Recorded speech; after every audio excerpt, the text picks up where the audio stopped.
સુરેન્દ્રનગરમાંથી સ્પષ્ટ થાય છે કે ખેડૂતોને હજુ સુધી સીસીઆઈનો સહારો નહીં પરંતુ સીસીઆઈથી તકલીફો જ મળી રહી છે, જેને લઈ વિગતે વાત કરશું. નમસ્કાર, હું છું પ્રથમ મોદી, આપ જોઈ રહ્યા છો નિર્ભય ન્યૂઝ.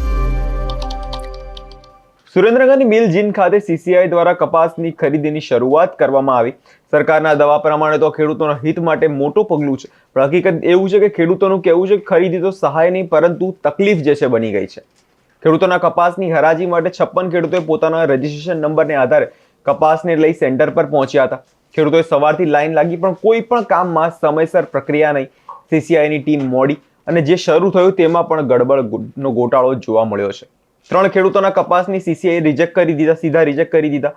જે બાદ ખેડૂત કહે છે, અમે રજીસ્ટ્રેશન મળ્યા બાદ સરકારના નિયમ મુજબ જ કપાસ લઈ આવ્યા છે, તો પણ અંતિમ ક્ષણે અમારો માલ લાયક નથી કે ગણાયો નથી તેવું કેમ કહેવામાં આવે છે? તમને ન્યાય કેમ નથી મળવામાં આવતો? આ મુદ્દે હવે 3 ખેડૂતોને નથી, તમામ કપાસ ઉત્પાદકો વિશ્વાસ પર પ્રશ્ન છે. જો રજીસ્ટ્રેશન બાદ પણ કપાસ રિજેક્ટ થાય તો રજીસ્ટ્રેશન શું કામનું? ખેડૂતો રાત દિવસ મહેનત કરીને ઉગાડેલો કપાસ બજારમાં પહેલાથી જ ભાવ ઓછો છે, ઉપરથી સીસીઆઈની આવી મનમાની, તેના કારણે ખેડૂતો ત્રાસી ગયા છે. સાંભળે ખેડૂતનું શું કહેવું છે અને નજર કરીએ તે દ્રશ્યો પર. મારું નામ વનમાળભાઈ કાળુભાઈ છે. હું લખતર તાલુકાના સાકર ગામથી આવું છું. અત્યારે હાલ હું સીસીઆઈમાં આજે કપાસ લેવા મિલન જીનમાં આવ્યો હતો.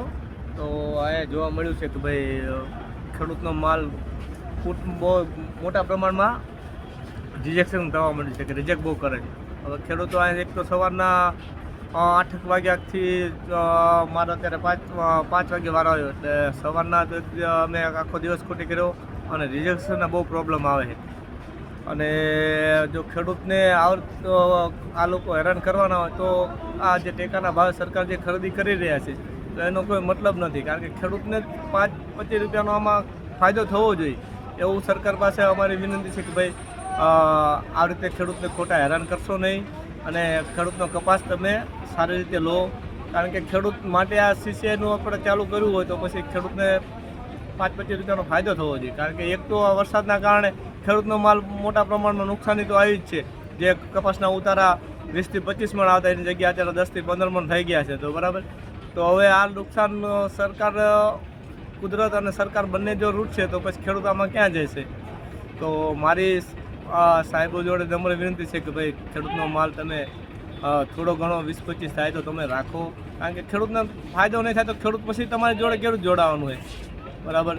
અને જીનરોને પણ અપીલ કરવા માગીએ છીએ કે ભાઈ તમે જેવો તેવો માલ થોડો ઘણો હોય તો લેટ ગો કરો, કારણ કે ખેડૂતને આમાં બહુ મોટા પ્રમાણમાં નુકસાન થાય છે. અહીંથી મારે 40 કિલોમીટર રિટર્ન પાછું જવું કપાસ લઈ, તો એ મને પોસાય એમ નથી.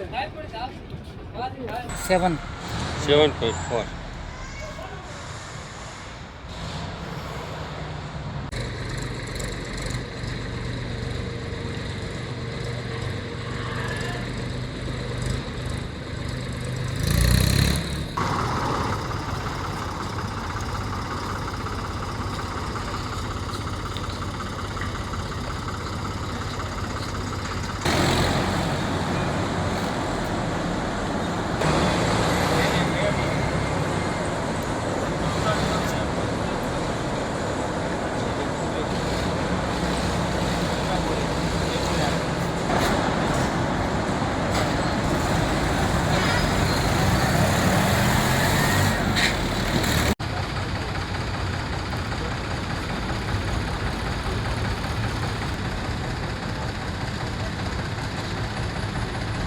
રિજેક્ટ થયેલા ખેડૂતો મૂંઝવણમાં છે ને પૂછી રહ્યા છે, જો અમારી મહેનતને તમે નકારી નાખશો તો અમે ક્યાં જઈશું?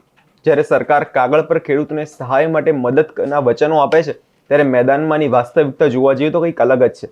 ખેડૂત આજે પણ ન્યાય માટે તેને ભટકવું પડે છે, જેના કારણે ખેડૂતનો રોષ ફાટી નીકળ્યો છે. આ વિષયને લઈને તમારો શું અભિપ્રાય છે તે કમેન્ટ કરી જરૂરથી જણાવજો અને અમારી ચેનલ નિર્ભય ન્યૂઝને લાઇક, શેર અને સબસ્ક્રાઇબ કરવાનું ભૂલશો નહીં.